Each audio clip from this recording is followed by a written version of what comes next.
তো আমার লাইফে আমি অনেকগুলো ভালো ইনিংস আছে এবং খারাপ ইনিংসও আছে। আমাদের ব্যাটসম্যানরা প্রত্যেক সেকেন্ড ইনিংসেই বড় বড় রান করবে, কারণ আমাদের যে টিম, যে প্লেয়ার সবাই কিন্তু খুব ট্যালেন্টেড এবং আপনার এক্সাইটিং ক্রিকেটার। আপনি ভালো করলে আপনাকে আকাশে উঠাবে, খারাপ করলে নিচে নামাবে, এটাই লাইফ। দেখেন, প্লেয়ার হিসাবে ঢুকলে বেশি প্রেশার, কারণ আপনার প্রত্যেকটা মানুষেরই একটা স্বপ্ন থাকে। যেহেতু আমি ক্রিকেট খেলা শেষ হওয়ার পরে আমার সেকেন্ড লাইফটা আমি বেছে নেওয়ার চিন্তা করেছিলাম যে ক্রিকেট কোচ হব। যেহেতু আমার লাইফে আমি অনেকগুলো ভালো ইনিংস আছে এবং খারাপ ইনিংসও আছে, তো এই জিনিসগুলো আমি শেয়ার করতে চাই। এই কারণেই আসলে আমি কোচিংয়ে আসতে চেয়েছি। 3 বছর আগে যখন একটা অপরচুনিটি এসেছিল লেভেল 3 কোচিং কোর্স হবে আবুধাবিতে, তো বুলুল ভাই আমাকে ফোন দিয়ে বলেছিলেন যে লেভেল 3 একটা কোর্স হবে, তুই চলে আয়। তো আমি নিজের খরচেই গেলাম এবং লেভেল 3 কোচিং কোর্সটা করলাম। তো লাস্ট 2 বছর ধরে আসলে আমি রংপুর রাইডার্স আমাকে একটা বড় ব্রেক দিয়েছে গ্লোবাল T20 টুর্নামেন্টে কাজ করার। সেখানে আমরা গিয়ে চ্যাম্পিয়ন হলাম। তারপর তো BPL, ঢাকা প্রিমিয়ার লিগ, মেয়েদের ঢাকা প্রিমিয়ার লিগে গুলশান ইউথের হয়ে কাজ করেছি এবং কয়েকটা একাডেমিতেও কোচিং করিয়েছি। তার মাঝে মাঝে আবার আমি ক্রিকেটও খেলতাম। আসলে আমি খেলাটা এত লাভ করি, আমি ছাড়তে পারছিলাম না। তো ইংল্যান্ডে আমি লাস্ট 2 বছর ক্রিকেটও খেলেছি। তো আমি সবারই একটা মানুষের স্বপ্ন থাকে যে বাংলাদেশের হয়ে কাজ করার। তো যেহেতু আমি ক্রিকেটের মানুষ, আমার একটা অপরচুনিটি এসেছে। আজ ক্রিকেট বোর্ড আমাকে একটা অপরচুনিটি করে দিয়েছে আয়ারল্যান্ড সিরিজে কাজ করার। তো টিমটাকে দেখতে চাই অবশ্যই। যখন খেলতাম তখনও দেখতাম যে একটা ভালো জায়গায় ওয়ার্ল্ড চ্যাম্পিয়ন হব, ভালো কিছু করব। তো এখন যেহেতু কোচিং লাইনে এসেছি, আমার যেটা ইচ্ছা যে আমাদের ব্যাটসম্যানরা প্রত্যেক সেকেন্ড ইনিংসেই বড় বড় রান করবে, এটাই আমার ইচ্ছা। এবং কারণ আমাদের যে টিম, যে প্লেয়ার সবাই কিন্তু খুব ট্যালেন্টেড এবং আপনার এক্সাইটিং ক্রিকেটার, পারফর্মার, সবাই কিন্তু পারফর্ম করে হয়তোবা 2 ম্যাচ 3 ম্যাচ পরই। তো সেটাই কীভাবে ধারাবাহিকভাবে আমি করতে পারিনি আমার লাইফে, কিন্তু তারা কিভাবে করবে সেই জিনিসটাই আমি শেয়ার করার চেষ্টা করব এই সিরিজটাতে। দেখেন, প্লেয়ার হিসাবে ঢুকলে বেশি প্রেশার, কারণ আপনার পারফর্ম করতে হবে। সবাই পুরা 18 কোটি মানুষের সামনে আপনার ব্যাটিং বোলিংয়ের পারফরমেন্সটা জাজ করে। কোচের পারফরমেন্সটা আসলে টিম রেজাল্ট না করলে তখন হয়তো বা কোচের জাজমেন্টটা আসে যে আসলে টিম ভালো করছে না, এই কোচ ভালো না।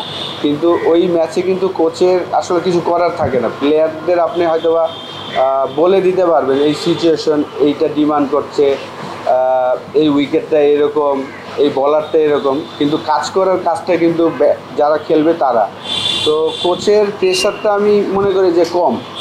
কোচের কোনো প্রেশার থাকে না, সব প্রেশার কিন্তু প্লেয়ারদের থাকে যে তারা কিভাবে পারফর্ম করবে ওই জায়গাটায়। তো ওই প্লেয়ারদের পারফরমেন্স বের করাটা হলো কোচের একটা বড় কাজ। তো সেইটাই আমি চেষ্টা করব যে তারা যেন তাদের বেস্টটা দিতে পারে এবং কিভাবে দিবে সেই জিনিসগুলো হয়তো বা তাদের আমি বলার চেষ্টা করব। দেখেন, আমাকে যারা চিনেন সবাই আমি জানি যে আমার সাথে সবারই খুব ভালো সম্পর্ক। যেহেতু আমি খেলাটা প্রচুর ফলো করি, তো সিমন্সের সাথে আমার তার ফার্স্ট পরিচয় হলো 98-এ। তখন আমি বল বয় ছিলাম। West Indies team runners up হয়েছিল, সাউথ আফ্রিকা চ্যাম্পিয়ন হয়েছিল উইলস কাপ। তখন থেকেই যেহেতু আমি বল বয় ছিলাম, তাকে আমি লেগ স্পিন করেছিলাম একটা বল আর কি নকিংয়ের সময়। সেকেন্ড বলটা আমি গুগলি করেছিলাম, তো সে গুগলিটা রিড করতে পারে নাই এবং তাদের টিমে রয়্যাল লুইস ছিলেন লেগ স্পিনার। সে সাথে সাথে রয়্যাল লুইসকে নিয়ে এসে আমার সাথে বলছে যে এভরিডে তুমি ম্যাচ শেষে তার সাথে হাফ অ্যান আওয়ার বোলিং করবে, আমার থেকে যেন গুগলিটা শিখে। তো সেই থেকে আসলে ফিল সিমন্সের সাথে আমার সম্পর্ক। তারপর ন্যাশনাল টিমে খেললাম, সে কোচ ছিল ওয়েস্ট ইন্ডিজ টিমের। তো তার সাথে সম্পর্কটা ওইভাবেই আসলে ক্লোজ। বাবু টিউশন ফিসটা দিও। নিও। ধুর, আবার নিও। হাতে যখন নিও তখন বিল পে, ফান্ড ট্রান্সফার অথবা সেভিংস সবই হবে টেনশন ফ্রি। আপনি বলেন দিও, এমটিভি বলে নিও। যেহেতু ফার্স্টে আমাদের টেস্ট ম্যাচ, আর টেস্ট ম্যাচের টিমটা যদি দেখেন যে আমি বলবো যে খুবই এক্সপিরিয়েন্স এবং পারফর্মার সবাই টিমে আছেন।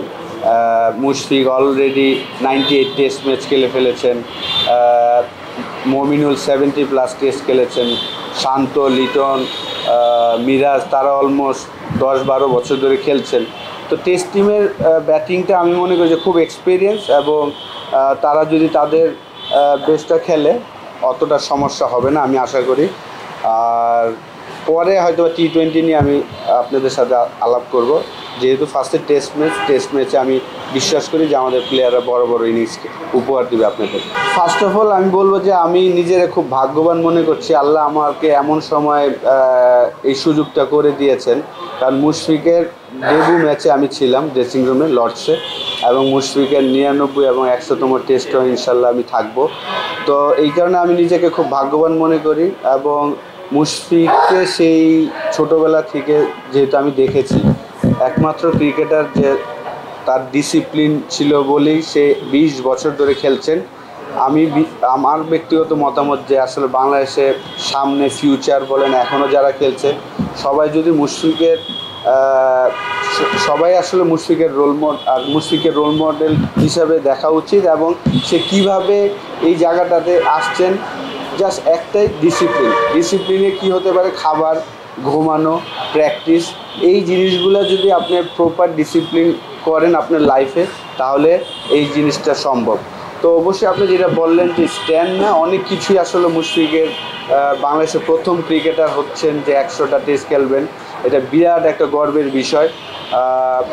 এবং শুধু সে একটা ফর্মেটটা, 3টা ফর্মেটই কিন্তু বাংলাদেশকে নেতৃত্ব দিয়েছেন, খেলেছেন, এখন একটা ফর্মেট খেলছেন, এবং বাংলাদেশের হয়ে প্রথম ডাবল সেঞ্চুরিয়ান। 3টা ডাবল সেঞ্চুরি আছে, একটাতে 175, 190, মানে 2013-র পরে সে সেঞ্চুরি করলেই বোঝা যাচ্ছে যে সে বড় স্কোর করেন। তো আশা করব যে আয়ারল্যান্ড সিরিজও 2টা টেস্ট ম্যাচে যদি সেই স্টার্ট পায় সেটা বড় করবেন, এটাই আশা থাকবে। ভালো ফর্মেও আছে, কারণ NCL-এ সেকেন্ড ইনিংসে 100 করেছেন। তো অবশ্যই যারা আমাদের লিজেন্ড তাদের জন্য শুধু স্ট্যান্ড না, অনেক কিছুই করা সম্ভব। দেখেন, যার ব্যক্তিগত মতামত দিতেই পারে, এটা নিয়ে আমার কোনো বলার কিছু নাই, কারণ তার সাথে সে আমার আন্ডারই খেলেছেন আমি যখন ক্যাপ্টেন ছিলাম, এবং সে মানুষ হিসাবে ভালো, এটা আমি জানি। ওইটা বিষয় নিয়ে আমার কোনো বলার কিছু নাই। চাপ তো থাকবে, দেখেন আপনি যে কোনো সেক্টরেই যাবেন আপনার চাপ থাকবেই। আপনি রেজাল্ট ওরিয়েন্ট কাজ করতে গেলে অবশ্যই আপনাকে চাপ সহ্য করতে হবে, এবং যেহেতু আমি 13 বছর ইন্টারন্যাশনাল ক্রিকেট খেলেছি, এই চাপ আমি অনেক সহ্য করেছি, এবং আমার লাইফে যে একটা ঘটনা হয়েছিল সেই চাপ থেকেও কিন্তু আমি ফিরে এসেছি। তো এই বিষয় নিয়ে আমি আসলে এত ওয়ারিড না। আমি জাস্ট যেখানেই যাই আমি অলওয়েজ অনেস্টিভাবেই কাজ করার চেষ্টা করি, এবং আমার 100% দেওয়ার চেষ্টা করি প্রত্যেকটা জায়গায়। যারা আমাকে চেনে সবাই জানে যে আমি যে কোনো কাজই আমরা 100% দেওয়ার চেষ্টা করি, এবং সেটাই দেওয়ার চেষ্টা করব। হ্যাঁ, সিলেটে আমরা T20 খেলেছি, তো ডেফিনেটলি ডিফারেন্ট কন্ডিশন অন্য জায়গা থেকে, বিশেষ করে উইকেটটা আমরা চাইলেই সেখানে বাউন্সি উইকেট বানাতে পারি, চাইলেই স্পিন উইকেট বানাতে পারি। তো এখন আমি ঠিক এটা বলতে পারবো না ম্যানেজমেন্ট কী চায়। চ্যালেঞ্জ তো থাকবে, ইন্টারন্যাশনাল ক্রিকেট খেলতে চাইলে আপনাকে চ্যালেঞ্জ ফেস করতে হবে। তারপরে আমি বিশ্বাস করি যে আমাদের টেস্ট টিমটা খুবই চমৎকার, তারা যদি তাদের বেস্ট ক্রিকেট খেলে অতটা কঠিন হওয়া উচিত না। আজকে আসলে আমরা যারা টেস্ট টিম কালকে আমরা যাব, আমরা সবাই আমাদের লাগেজ নিতে এসেছি। প্রত্যেকটা মানুষের জন্যই কঠিন লাইফটা। আগে যতটা সহজ ছিল, আমরা যখন খেলতাম আমরা ওয়েট করতাম কিন্তু রাত 8টা, রাত 10টার নিউজের জন্য, সকালবেলা নিউজ পেপারের জন্য। এখন কিন্তু এভরি সেকেন্ডেই নিউজ হয়ে যাচ্ছে যে আপনি কী করছেন না করছেন। তো এটা তো অবশ্যই প্রত্যেকটা মানুষের জন্য কঠিন। তো আমার একটাই আশা থাকবে আপনাদের কাছে যে আপনারা অবশ্যই সমালোচনা করবেন, কিন্তু একটু রয়ে সয়ে করলে ভালো আমার কাছে মনে হয়, কারণ সবাই চায় বেস্টটা দিতে। তো সেই জায়গা এই সমালোচনাটা হবে, এটা আমি জানি, এটা স্বাভাবিক, এটাই লাইফ। আপনি ভালো করলে আপনাকে আকাশে উঠাবে, খারাপ করলে নিচে নামাবে, এটাই লাইফ। তো এইখানে আপনার ওইটা নিয়ে ওয়ারিড না হয়ে জাস্ট আমি আমার কাজটা করার চেষ্টা করব।